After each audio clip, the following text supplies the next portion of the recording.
Astaghfirullah. Bismillahirrahmanirrahim.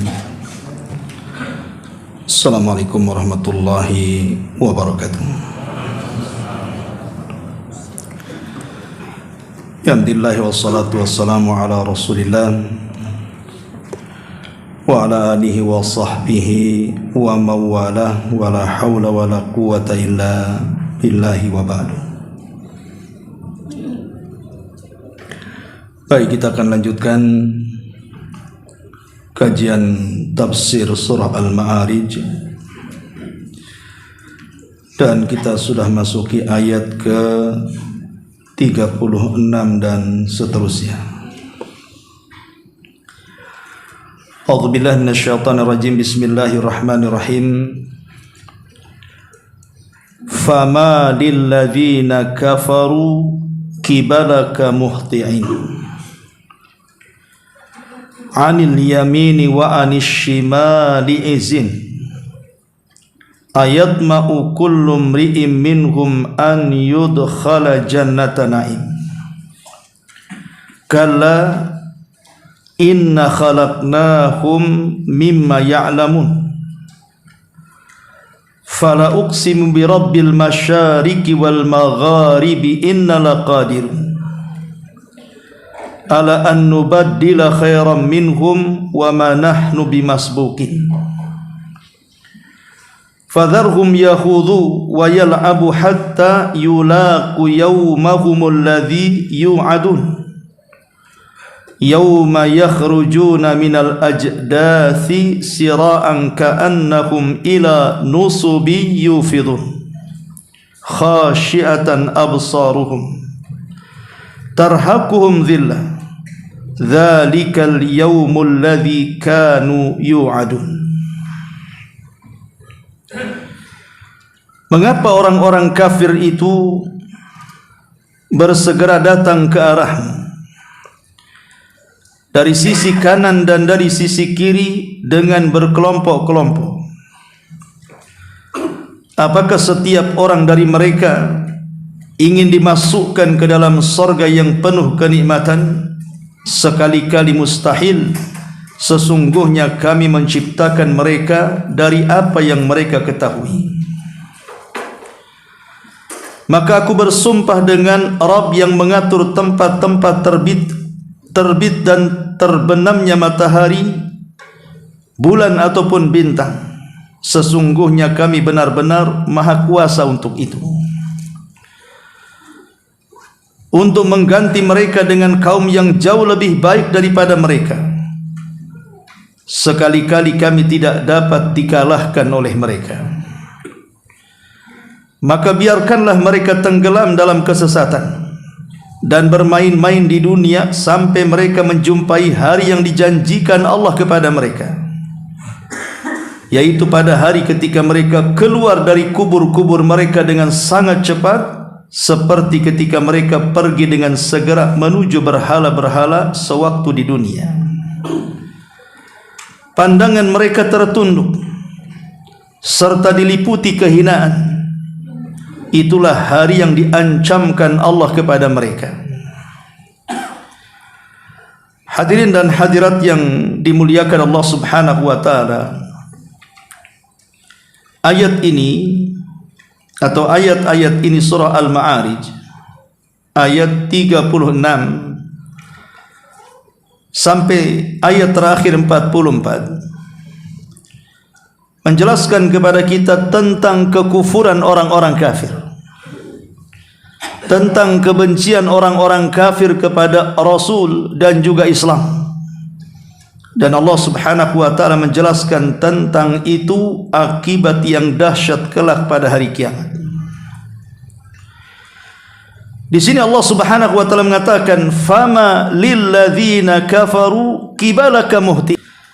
Mengapa orang-orang kafir itu bersegera datang ke arahmu, maksudnya ke arah Nabi sallallahu alaihi wasallam, anil yamini wa anis shimali izin, dari kanan dan kiri dengan berkelompok-kelompok. Ayat mau kullu mri'im minhum an yudkhala jannata na'im, apakah setiap orang dari mereka orang-orang kafir ingin dimasukkan ke dalam surga yang penuh dengan kenikmatan? Kalla, mustahil mereka masuk surga. Inna khalaqnahum mimma ya'lamun, karena sungguh kami telah menciptakan mereka dari apa yang mereka ketahui. Maksudnya tercipta dari air mani. Ayat-ayat ini ada asbab nuzulnya. Jadi menurut sebagian ahli tafsir, ayat ini sangat erat berhubungan dengan peristiwa ketika Nabi SAW sedang salat dan juga sedang membaca Al-Quran. Karena kebiasaan Rasul, terkadang beliau pergi ke Ka'bah kemudian salat 2 rakaat, kemudian membaca Al-Quran di situ. Lalu orang-orang musyrik pun yang ada di sekitar situ,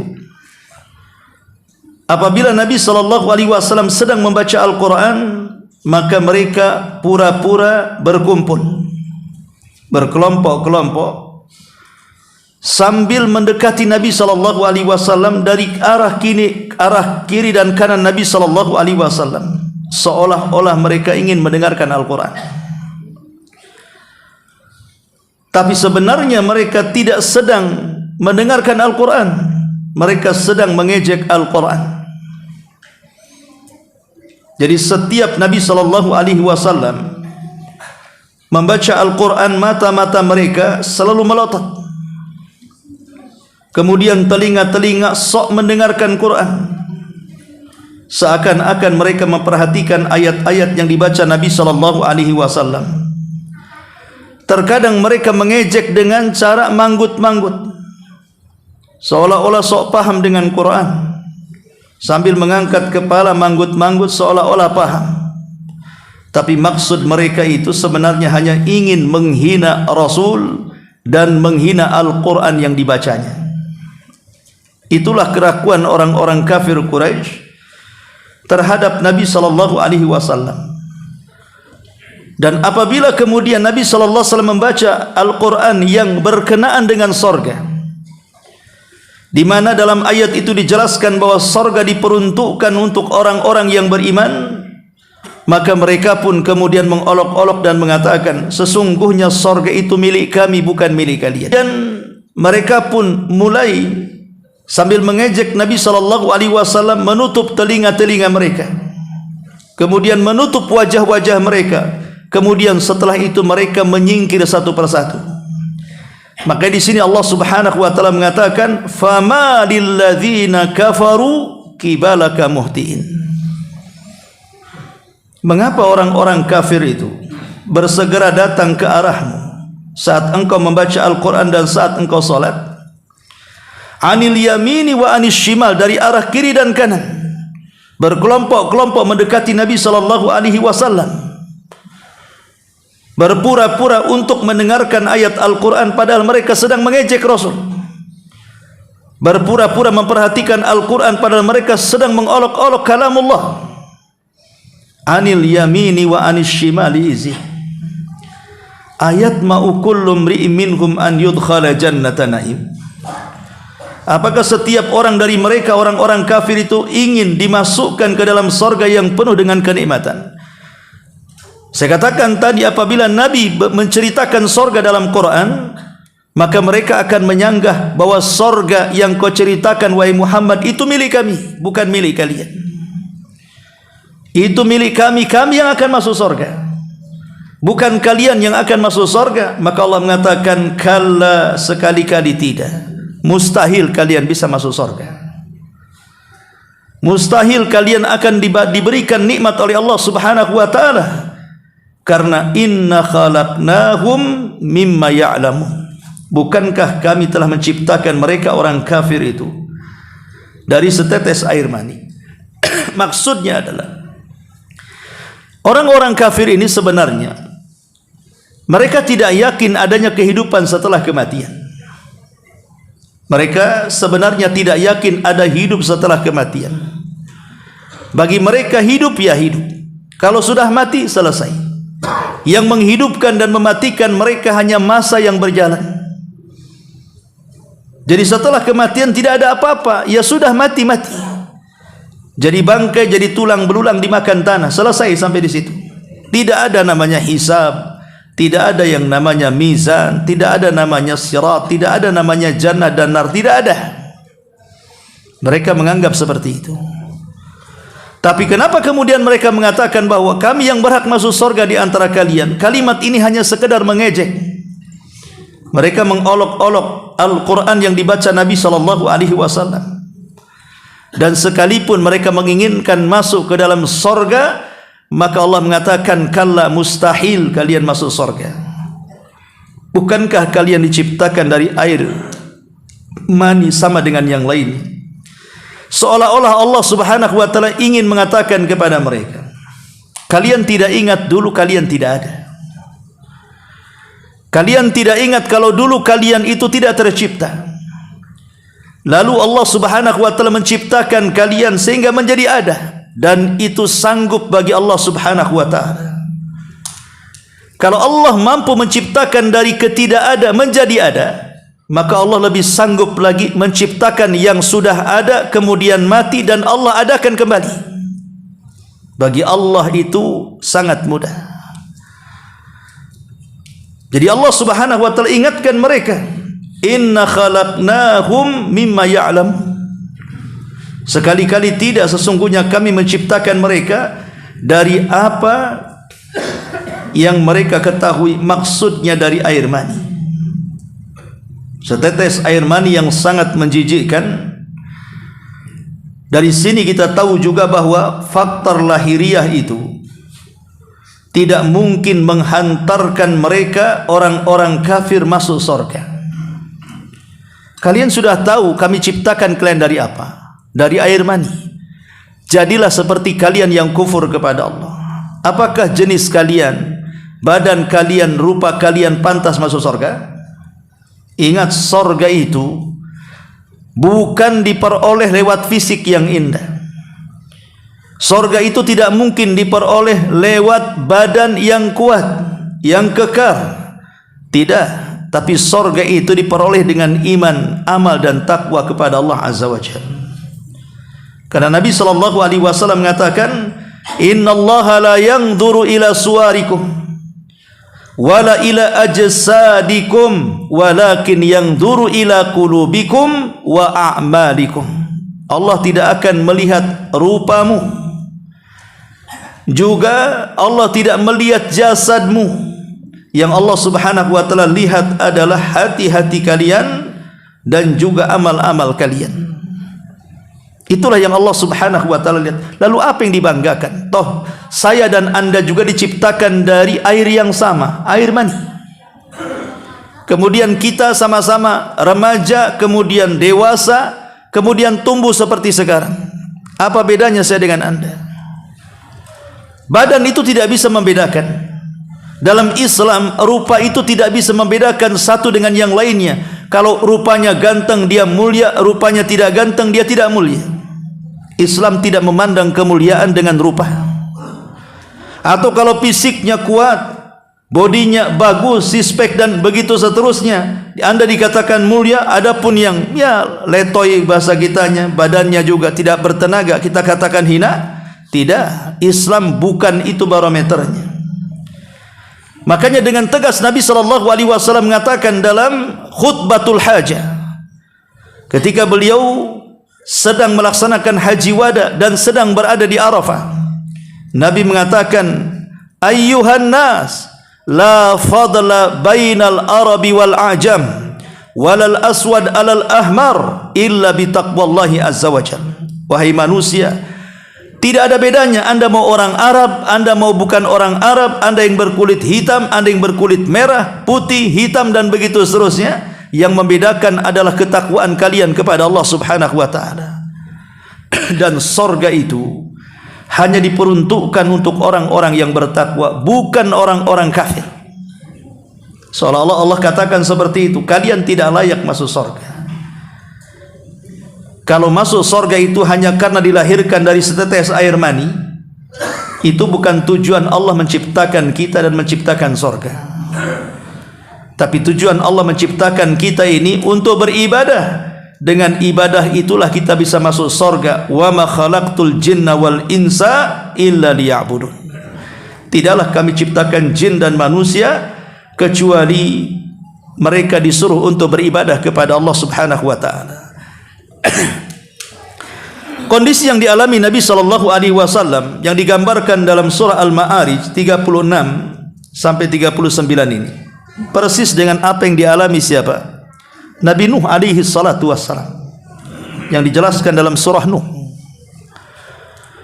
Ketika Nuh alaihi salatu wassalam mengatakan, inni da'autu laila wa nahara, inni da'autu qaumi laila wa nahara, sesungguhnya aku siang dan malam mendakwai kaumku, tidak lelah, tidak ada letih, terus setiap hari mengajak kaumnya untuk mentauhidkan Allah Subhanahu wa taala.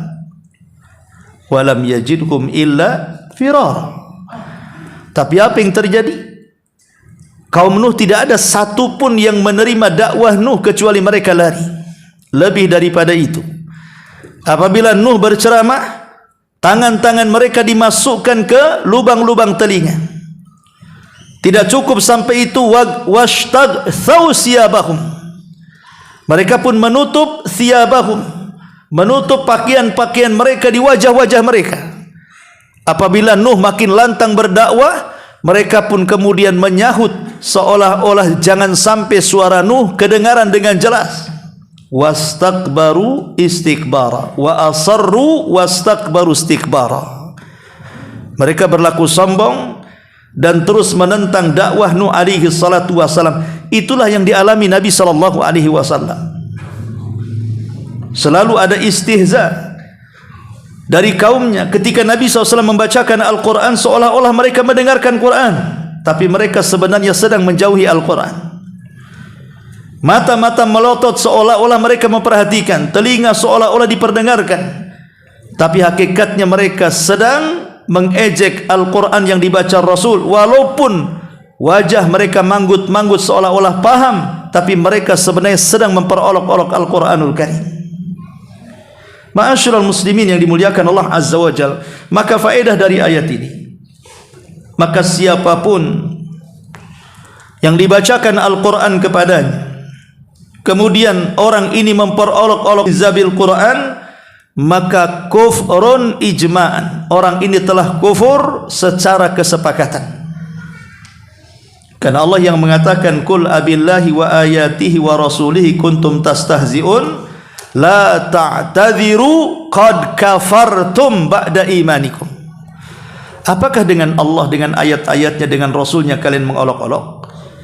Jangan cari-cari alasan, kata Allah, kalian sudah kufur setelah keimanan kalian. Maka siapapun yang mengolok-olok Al-Quran, mengolok-olok Allah dan Rasulnya, maka dia telah keluar dari Islam. Ma'asyiral muslimin yang dimuliakan Allah Azza wa Jalla, karena mengolok-olok Allah, ayat dan Rasulnya adalah bagian daripada akhlaknya orang-orang kafir. Kemudian Allah Subhanahu wa taala mengatakan, kalla inna khalaqnakum mimma ya'lamun fala uqsimu bi rabbil masyariqi wal magharibi inna laqadirun. Kemudian Allah Subhanahu wa taala berfirman dan bersumpah, aku bersumpah, kata Allah, dengan Rabb yang mengatur tempat-tempat terbit dan terbenamnya, baik matahari, bulan ataupun bintang. Sesungguhnya kami sanggup dan maha kuasa akan perkara itu.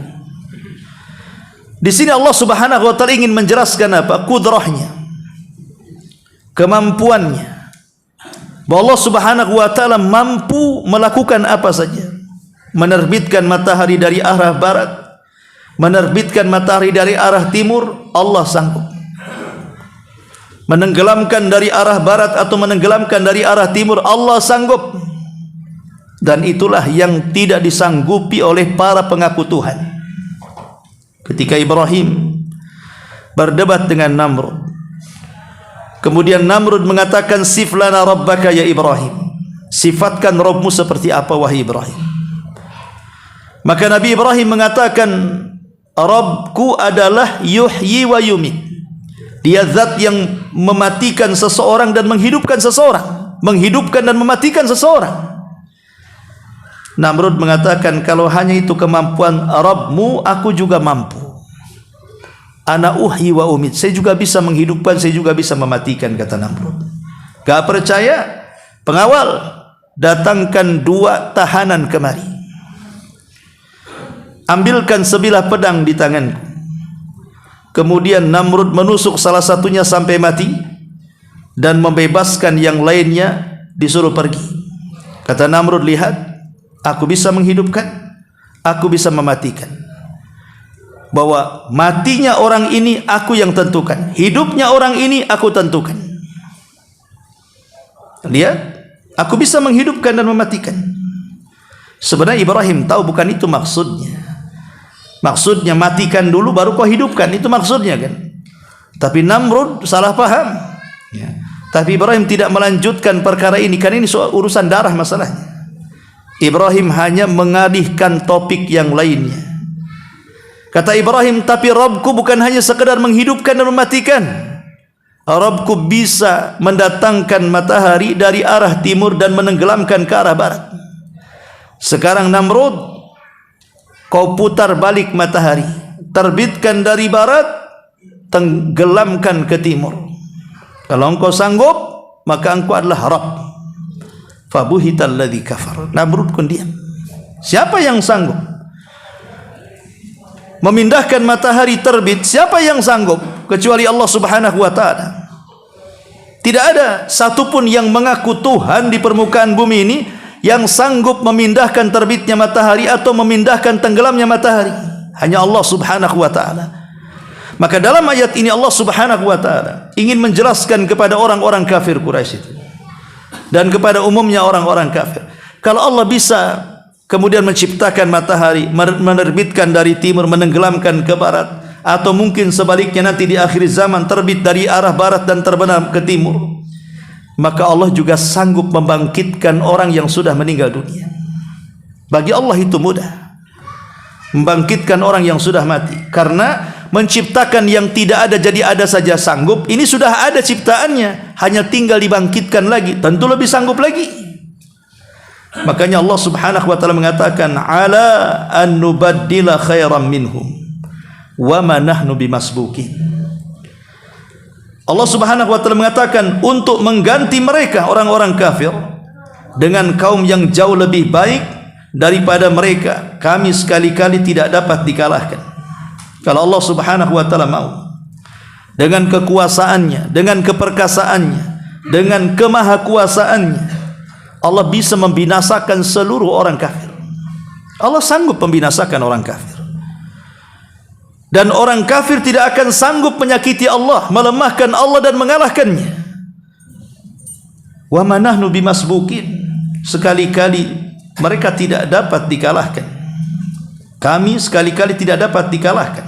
Artinya orang-orang kafir itu, kalau datang kematian kepada mereka, apakah mereka bisa menolak kematian? Tidak bisa, karena manusia itu lemah. Ya. Maka Allah Subhanahu wa taala mengatakan, fadharhum yaghuduna wa yal'abu hatta yulaqu yaumahumul ladzina yu'adun. Maka biarkanlah mereka tenggelam dalam kesesatan dan bermain-main di dunia sampai mereka menjumpai hari yang menjanjikan kepada mereka. Ini bukan menunjukkan kelemahan. Bukan berarti kemudian Allah Subhanahu wa taala ketika melihat kekafiran orang kafir yang lancang kepadanya, Allah tidak sanggup mengazab mereka di dunia. Ini bukan kelemahan Allah. Allah tidak lemah. Lalu kenapa Allah tidak menyegerakan azabnya di dunia? Malah kemudian Allah membiarkan mereka tenggelam dalam kesesatan, bermain-main di dunia, sekehendaknya mereka hidup, hanya makan, minum, tidur, hanya untuk mengumbar syahwatnya. Kenapa Allah diam saja? Kenapa Allah tidak binasakan seluruh? Bukan menunjukkan kelemahan. Allah sanggup membinasakan orang kafir dan tidak ada yang bisa mengalahkan Allah Subhanahu wa taala. Lalu kenapa Allah Subhanahu wa taala akhirkan azab orang kafir di akhirat? Kenapa tidak disegerakan di dunia? Apakah Allah lemah? Tidak lemah. Allah itu kuat. Lalu kenapa Allah tidak mengazab orang kafir di dunia, malah kemudian diundur waktu pengazabannya setelah kematiannya. Tentu Allah itu melakukan sesuatu. Yang kedua, karena ada rahmat dari perbuatannya. Di antaranya boleh jadi Allah Subhanahu wa taala memberikan waktu kepada orang-orang kafir, taubat atau tidak, tetap di atas kekufurannya atau kembali kepada tauhid. Allah memberikan waktu kepada mereka, atau sengaja Allah Subhanahu wa taala menumpuk-numpuk dosa-dosa mereka biar makin segunung dosanya, nanti mudah untuk diadab dan tidak ada alasan. Jadi Allah berbuat seperti itu bukan karena kelemahan, tapi karena ada hikmah dan rahmat. Ada keadilan di situ. Allah tidak langsung membinasakan mereka karena rahmatnya. Terkadang Allah membiarkan mereka karena banyak juga orang-orang kafir yang sangat kufur kepada Allah Subhanahu wa taala. Belakangan mereka dapat hidayah. Contoh umpamanya para sahabat Nabi sallallahu alaihi wasallam.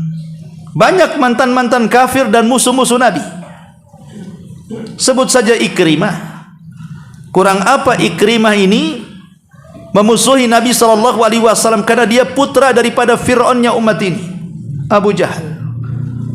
Ikrimah ini pendekar, jenderal, sangat ingin membunuh Rasul dan menyiksa para sahabat. Tapi saat Fathu Mekah, Mekah dikuasai kaum muslimin, dia pun minggat, kabur menuju Syam. Sampai di tengah laut, di atas kapal itu datang ombak yang sangat besar. Kemudian salah seorang di antara mereka mengatakan, kalau memang Rabbnya Muhammad itu benar adanya, dan itulah yang berhak disembah, bukan berhala-berhala yang kami sembah, tentu kita tidak mungkin selamat di lautan ataupun di daratan. Maka Ikrimah mengatakan, ya Rabb, kalau memang dirimu benar, yang didakwahkan Muhammad itu benar, bahwa kita diajak untuk menyembahmu, selamatkan aku. Akhirnya Allah Subhanahu wa ta'ala takdirkan selamat kapalnya. Setelah selamat kapal, dia yakin bahwa selama ini Rabb yang disembahnya Lata, Uzza, Manat dan Hubal tidak bisa melindungi dirinya. Dia pun membuang seluruh berhala yang dibawanya, dan dia pun mengakui bahwa hanya satu-satunya Rabb yang berhak disembah hanya Allah Subhanahu wa ta'ala. Dia balik ke kota Madinah, menghadap Nabi SAW, kemudian mengatakan, asyhadu an la ilaha illallah wa annaka rasulullah. Manusia yang paling membenci Nabi berubah menjadi orang yang paling mencintai Nabi. Atau sebut saja Khalid ibn Walid, Saifullah, 20 tahun dia mengikuti ajarannya Abu Jahal, tidak memasuk Islam, padahal dia sudah mendapatkan dakwah Islam.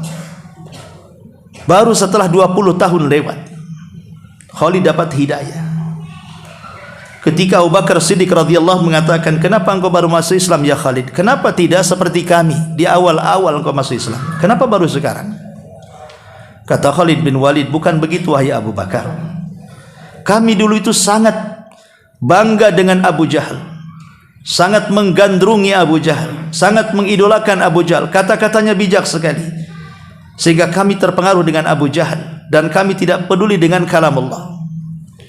Tapi setelah Abu Jahal meninggal, tokoh-tokoh lain meninggal, kemudian kamilah yang tadinya masih muda kemudian menjadi tua dan menjadi tokoh-tokoh sebagai pengganti mereka. Tidak ada yang mempengaruhi kami lagi. Baru kami berpikir, Muhammad itu benar atau keajaran kami yang benar. Setelah kami merenung lama dan kami membanding-banding bahwa ajaran Muhammad jauh lebih benar dibandingkan ajaran kami, sebab itulah aku masuk Islam telat, katanya. Lah musuh Allah Subhanahu wa ta'ala dan musuh Rasulnya yang paling tangguh dan tidak pernah terkalahkan dalam peperangan, dari dulu ingin membunuh Nabi. Tapi Allah Subhanahu wa ta'ala memberikan hidayah kepada Khalid walaupun sudah 20 tahun. Akhirnya dia manusia yang paling berjasa dalam Islam. Juga Zubair ibn Mut'im, dia datang ke kota Madinah membawa pedang untuk membunuh Nabi SAW. Ketika itu Rasulullah SAW sedang mengimami salat maghrib, dan salat tidak membawa senjata, apalagi di tengah kota. Artinya ada kesempatan Zubair bin Mut'im ini membunuh Nabi, karena dengan kondisi masjid yang tidak terang, mereka pun tidak bersenjata, memungkinkan Zubair ini untuk menghunus pedang dan menusukkan pedang itu kepada Nabi SAW. Tapi saat Rasul SAW dalam salat maghrib membaca surah Thaha sampai kepada ayat am khuliqu min ghairi syai'in am humul khaliqun am khalaqus samawati wal ardi bal la yuqinun, apakah berhala itu diciptakan dari segala sesuatu, ataukah mereka tercipta begitu saja? Ataukah berhala itu yang menciptakan langit dan bumi? Bahkan orang-orang musyrik pun tidak yakin dengan keyakinannya. Ketika mendengar ayat ini dibacakan, apa kata Zubair? Kada qalbi an yatir, hampir-hampir hatiku terbang. Hidayah masuk. Dia sarungkan pedangnya. Setelah Rasul SAW salam salat maghrib, dia hampiri Rasul, tiba-tiba mengatakan asyhadu an la ilaha illallah wa annaka rasulullah. Ya Rasulullah, dahulu tidak ada manusia yang paling aku benci kecuali kamu, tapi sekarang tidak ada manusia yang paling kucintai kecuali dirimu. Dari kisah-kisah ini kita tahu kenapa Allah Subhanahu wa taala tidak mengazab orang-orang kafir di dunia. Bahkan di antara mereka ada yang dibiarkan begitu saja, bahkan diberikan kesehatan, diberikan rizki, diberikan ilmu pengetahuan, berjalan ke kiri ke kanan dan begitu seterusnya, karena ada hikmah dan juga rahmat. Allah memberikan kesempatan mereka mau tobat atau tidak. Kalau tobat kami terima, kalau tidak tobat maka azab kami siap-siap ditimpa. Ma'asyiral muslimin yang dimuliakan Allah Subhanahu wa taala, fadharhum yakhudu wa yal'abu hatta yulaqu yawmahumul ladzi yu'adun. Maka biarkanlah mereka tenggelam dalam kesesatan, bermain-main di dunia sampai mereka menjumpai hari yang telah dijanjikan kepada mereka. Hari apa? Hari perhitungan di hadapan Allah Subhanahu wa taala. Karena kita ini akan berjumpa dengan Allah Subhanahu wa taala, baik dalam keadaan Allah redha dengan kita atau Allah murka dengan kita. Setiap manusia pasti akan berjumpa dengan Allah. Rabbihim, orang yang yakin saat dia salat dia jumpaan kita. Allah berlangit, pintu-pintunya akan terbuka dari langit pertama sampai langit ketujuh. Diangkatnya ruh ini sampai berjumpa dengan Allah Subhanahu wa taala. Kemudian Allah katakan, kembalikan ruhnya ke dalam jasadnya, tapi angkat catatannya ke tempat yang paling tinggi yang disebut dengan Illiyin. Mereka berjumpa dengan Allah. Artinya saat kematian yang menentukan perjumpaan kita dengan Allah adalah orang-orang yang mati husnul khatimah, orang-orang yang meninggal di atas kebaikan, di atas ketakwaan, di atas keimanan dan amal salehnya. Adapun di akhirat, saat Allah menghisab hamba-hambanya, manusia akan berhadapan dengan Allah Subhanahu wa taala sendiri-sendiri. Baik Allah redha dengan kita atau Allah murka dengan kita. Dan tentunya perjumpaan Allah yang paling nikmat, bahkan nikmat terbesar dari seluruh nikmat yang ada di sorga, adalah memandang wajah Allah kelak ketika manusia masuk ke dalam sorga. Dan itu kenikmatan yang luar biasa, lebih nikmat dibandingkan sorga itu sendiri. Memandang wajah Rabb yang selama ini menciptakan kita, memberikan rizki kepada kita, membimbing kita, mengarahkan kita, memberikan penglihatan, pendengaran, akal dan yang semacamnya. Tiba-tiba kita bisa memandang wajah Rabb kita yang sesungguhnya. Kapan itu? Kelak di sorga. Ma'asyiral muslimin wal muslimat rahimani wa rahimakumullah. Kemudian Allah mengatakan, yauma yakhrujuna minal ajdathi sira'an ka'annahum ila nusubin yufidun. Yaitu pada hari ketika mereka keluar dari kubur-kubur mereka dengan sangat cepat. Karena nanti ketika Allah Subhanahu wa taala meniupkan sangkakala yang kedua, maka Allah Subhanahu wa taala sebelum meniup itu Allah turunkan hujan. Hujan inilah yang kemudian mengenai setiap tulang ekor manusia yang sudah binasa. Tiba-tiba sekali tersentuh air, semua jasad kembali utuh. Dari tulang belulang, dari tulang ekor itulah Allah ciptakan kembali manusia. Setelah kemudian Allah Subhanahu wa taala utuhkan manusia, jasad mereka yang sebelumnya sudah hancur, sudah dimakan cacing tanah, bahkan sudah tidak ada lagi sisanya, hanya butiran-butiran kecil dari tulang ekor manusia. Maka Allah kembalikan sampai Allah mengatakan, wa akhrajatil ardu athqalaha. Kami keluarkan beban-beban, isi bumi dilempar ke permukaan. Maksudnya jasad-jasad yang sudah diciptakan dilempar ke permukaan. Wa alqat ma fiha wa takhallat. Setelah itu kemudian Israfil meniup sangkakalanya. Tertiup itulah maka gerbang pintu-pintu ruh yang ada di Iliyin terbuka, dan pintu-pintu ruh yang ada di Sijin terbuka.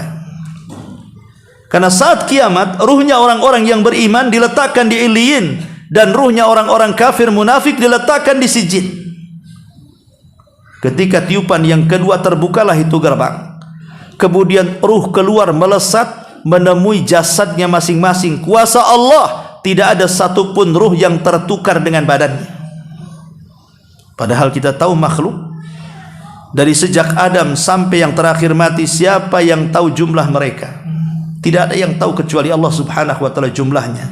Tapi kuasa Allah, ruh yang dimasukkan ke dalam jasadnya tidak ada yang tertukar. Semua masuk ke jasad masing-masing. Itulah yang disebut dengan yauma yakhrujuna minal ajdathi siraan.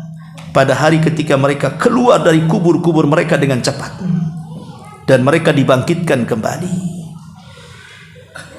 Saat dibangkitkan manusia, Allah Subhanahu wa taala sebutkan di dalam surah Al-Qariyah, mereka seperti laron yang berhamburan dan berterbangan. Artinya saat dibangkitkan mereka sudah tidak tahu, kayak mabok, tidak tahu di mana mereka berada, harus kemana mereka pergi, harus mereka kemana mereka lari. Semuanya linglung. Makanya Allah mengatakan, wa taran nasa sukara wa ma hum bisukara. Kau lihat mereka mabuk, padahal mereka tidak mabuk. Akhirnya lari ke sana kemari enggak karuan. Sampai datang panggilan, baru manusia yang lari ke sana kemari akhirnya terfokus mendekati dan berkumpul di satu titik panggilan. Itulah yang disebut dengan padang mahsyar.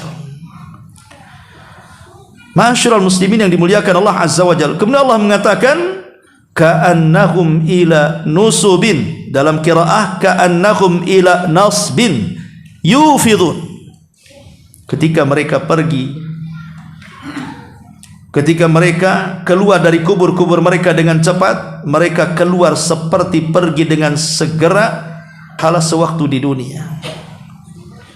Karena orang-orang musyrik saat di dunia, kalau ada apa-apa datang ke berhalanya, tidak bisa ditunda lagi. Kalau mereka tertimpa musibah, langsung kemudian berdoa kepada berhalanya, langsung berdoa kepada Tuhan yang dianggap Tuhannya. Kalau mereka sedang mengalami kesulitan ekonomi, kesehatan, segera lari ke berhalanya. Tapi di akhirat mereka sedang Subhanahu wa taala, mereka berlari langsung kepada azab Allah Subhanahu wa taala. Jadi bahasa ini bahasa kinayah.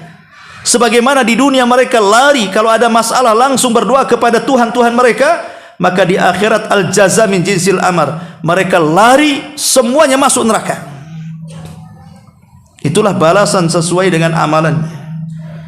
Ketika mereka dihadapkan kepada Allah, karena mereka tahu mereka akan diazab, mereka tidak punya amal sama sekali yang bisa menyelamatkan mereka, maka mereka pun mulai tertunduk lesu. Khasyi'atan absaruhum, mulailah pandangan-pandangan mereka tertunduk, menyesal.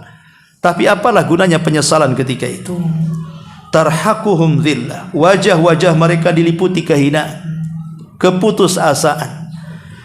Mereka hanya bisa menerima dengan putusan saja. Apa yang bisa mereka bela sekarang? Diancamkan kepada mereka orang-orang kafir dan mengatakan, Yahud, engkau selalu mengancam kami dengan azab dan azab, agar kami bertauhid kepada Allah Azza wa Jalla. Kalau memang Rabbmu itu ada, fa'tina bi adzab. Kalau begitu datangkan azab kepada kami. Mereka enggak yakin dengan azab. Ya. Dan ingat, azab Allah Subhanahu wa taala bisa disegerakan di dunia seperti kaum Ad, atau bisa diakhirkan kelak pada hari kiamat seperti Ashabul Uhdud. Adapun kaum Ad, karena mereka minta disegerakan azab, betul Allah kirim azab pacaklik 3 tahun tidak turun hujan. Sementara ekonomi mereka tergantung dari kebun dan pertanian. Tanpa air mati semuanya. Akhirnya kemudian mereka pun datang kepada berhala-berhala mereka, meminta hujan. Berhala ini benda mati, macam mana akan diminta? Maka Allah Subhanahu wa taala tiba-tiba memanggil kaum Ad dan mengatakan baik. Padahal yang bicara Allah, mereka sangka itu berhala. Kemudian Allah katakan, apakah kalian memilih awan hitam, awan putih, ataukah awan kuning? Mereka mengatakan, kami ingin awan hitam karena itu yang banyak airnya ya wahai berhala. Kata Allah, baik, saya akan kirimkan, pulanglah kalian ke negeri kalian.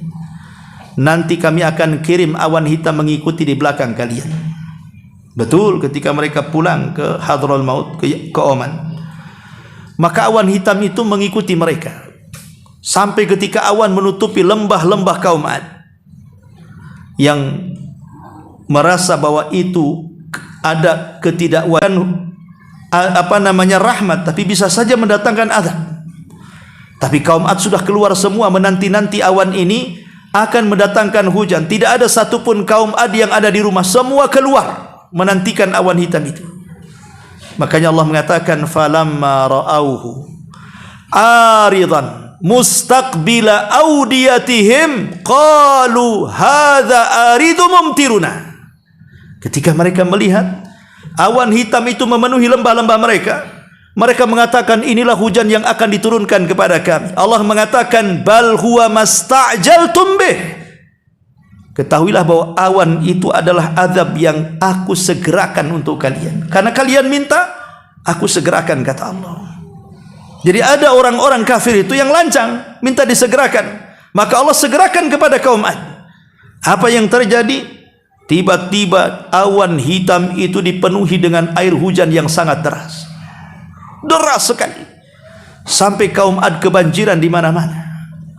Kemudian di situ ada angin seperti tornado atau puting beliung yang menyedot semua yang ada di bawah, diangkat ke permukaan langit.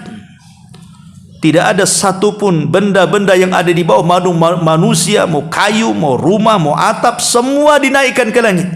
Kemudian diputar-putar selama 7 turun.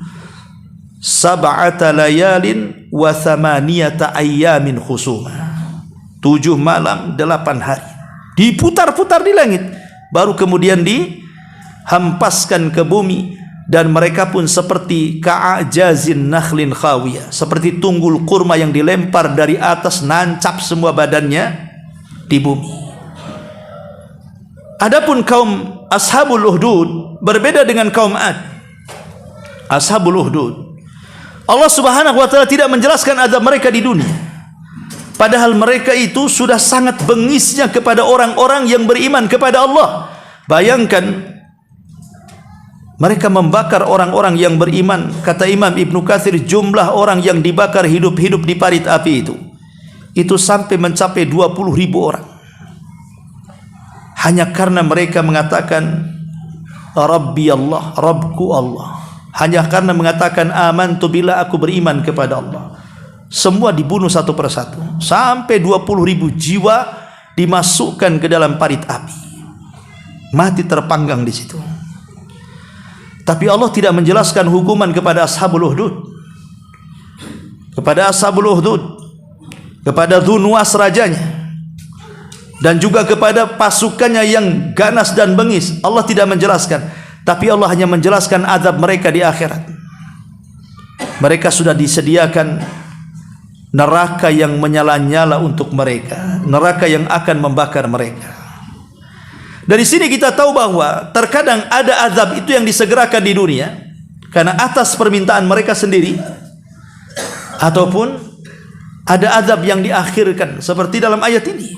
Allah sengaja membiarkan orang kafir itu main-main, suka-suka. Sebenarnya Allah sedang memasang perangkap yang disebut dengan istidraj. Istidraj itu Allah memberikan nikmat di atas kekufuran. Badannya sehat padahal tidak salat. Hartanya luas padahal tidak pernah ibadah. Semua urusannya dimudahkan padahal tidak pernah dia sujud kepada Allah Subhanahu wa taala. Umurnya dipanjangkan, badannya disehatkan, hartanya diluaskan, padahal maksiatnya setiap hari. Itu namanya istidraj. Makanya kata ulama, hati-hati. Kalau seandainya Allah mudahkan ekonomi kita, Allah sehatkan badan kita, Allah panjangkan umur kita, Allah mudahkan urusan kita, sementara kita tidak beribadah kepada Allah Subhanahu wa taala, fa'lam annahu istidraj. Ketahuilah itu adalah istidraj. Kita harus takut. Kok aku enggak sholat tapi ekonomiku lancar? Kok aku enggak sholat kok badanku sehat-sehat saja? Kok aku enggak sholat kok umurku panjang? Ingat, itu istidraj namanya.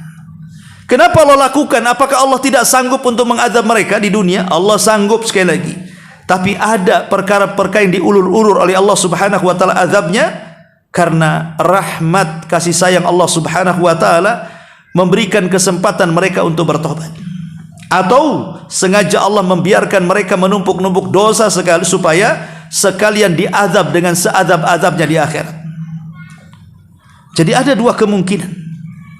Ma'asyiral muslimin yang dimuliakan Allah Subhanahu wa taala. Inilah di antara tafsir singkat dari surah Al-Ma'arij. Afwan, sebelumnya saya juga ada acara malam ini. Ini saja yang bisa sampaikan. Subhanallah bihamdika asyhadu an la ilaha illa anta astaghfiruka wa